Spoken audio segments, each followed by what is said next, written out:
అనకూడదు గానీ కత్తితో వెనక నుంచి సైలెంట్‌గా మిమ్మల్ని పక్కన పెట్టినట్టు అనిపిస్తుంది. చాలా బిట్రేయల్ లాగా అనిపిస్తుంది.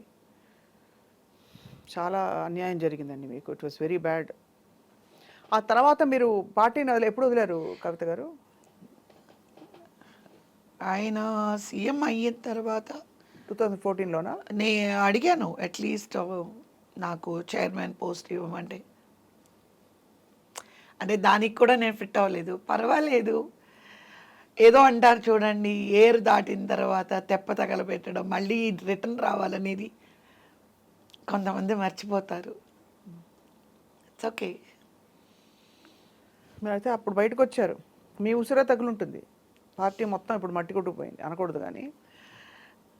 ఈసారి మరి ఏమవుతుందో మీకే తెలుసు, ప్రజలకు తెలుసు, భగవంతుడికి తెలుసు. మీకేమనిపిస్తుంది? అంటే ఇప్పుడు నేను భారతీయ జనతా పార్టీలో ఉన్నారు ఉన్నాను కానీ కాబట్టి ఇప్పుడు నేను అనేది భారతీయ జనతా పార్టీ, జనసేన, తెలుగుదేశం పార్టీ 3 పార్టీలు కలిసి మరి పోటీ చేస్తున్నారనేది మీకు తెలుసు, నాకు తెలుసు. కానీ మీరు భారతీయ జనతా పార్టీలో ఇంత యాక్టివ్ కవిత గారు, ఇంత కేపబుల్‌గా ఉన్నారు. ఇంత చిన్న వయసులో ఇంత నేర్చుకుని ఇంత సాధించారు. ఇంత ప్యాషన్ ఉన్న మనిషి. జీవితంలో వ్యక్తిగత జీవితంలో కష్టం చూశారు. కోవిడ్ టైంలో మీకు జరిగిన దారుణం అంటే అన్ని రకాల కష్ట సుఖాలన్నీ చూశారు లైఫ్‌లో. మీలాంటి కేపబుల్ లీడర్ ఈరోజు బయట ప్రచారంలో గానీ, ఒక యాక్టివ్ రోల్‌లో ఎందుకు లేరు భారతీయ జనతా పార్టీలో? నిజంగా మీరు పార్టీలో ఉన్నారా అంటే మీరు చెప్పుకోవాల్సి వచ్చే పరిస్థితిలో ఉంది. ఎందుకలా? మీరు వెళ్ళట్లేదా? వాళ్ళు మీకు అవకాశం ఇవ్వట్లేదా? You are the right person, tell me. నేను వెళ్ళడం లేదు అని మీరు అనుకుంటున్నారా? మీ తత్వం నేను చూస్తే అలా అనిపించదు. స్టేట్ వైస్ ప్రెసిడెంట్ ఏపీకి అయినప్పుడు నన్ను స్టేట్ వైస్ ప్రెసిడెంట్ చేశారు. ఉమెన్ ఎంపవర్మెంట్ ఇన్ఛార్జ్ ఇచ్చారు ఆంధ్రప్రదేశ్లో. దాని తర్వాత ఇండియా స్టార్ క్యాంపెయినర్గా వేశారు నన్ను. నాకు ఈ ట్రావెలింగ్ చాలా మీటింగ్లకి కొన్ని అందుకోలేకపోతున్నాను అని నేను ఢిల్లీకి వెళ్ళి తెలంగాణకి మార్పించుకున్నాను. తెలంగాణకి వచ్చిన తర్వాత బండి సంజయ్ గారు ఐ మీన్ తెలంగాణకి మార్పించుకున్న వెంటనే ద కోవిడ్ ఇష్యూ వచ్చింది. ఓకే, అది ఒక పక్కన ఉంటే నా లైఫ్లో కూడా మీకు తెలుసు చాలా కోవిడ్లోని ఒక పెద్ద మీ బాబు డిజాస్టర్ అయ్యింది. సో ఆ తర్వాత నాకు దేని మీద ఇంట్రెస్ట్ లేదు, ఫ్రాంక్గా మీకు చెప్తున్నాను.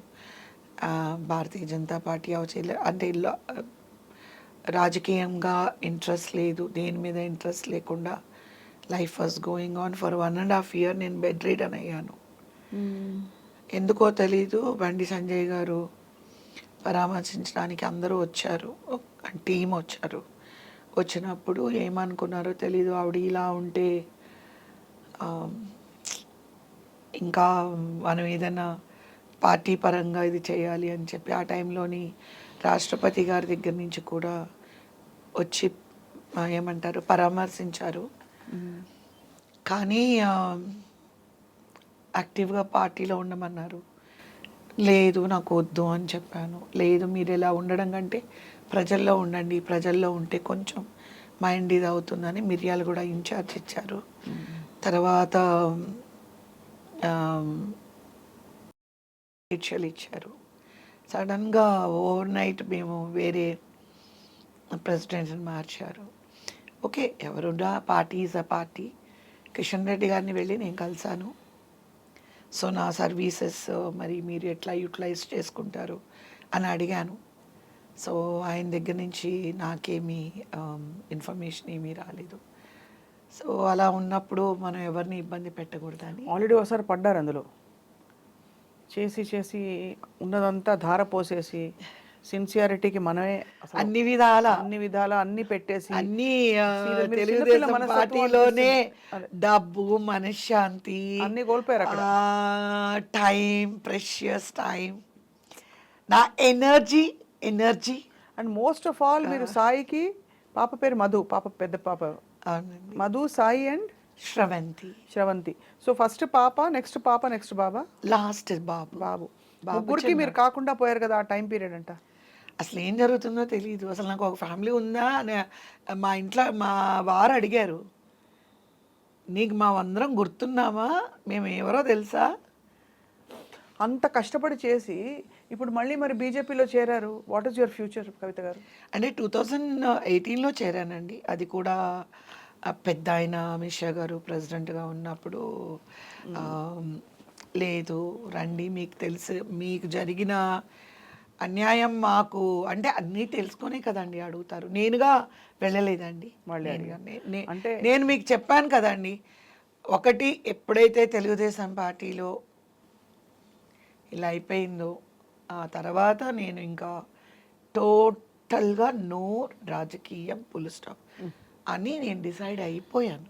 కాబట్టి నేను I started doing my movies and TV serials. I was very again busy.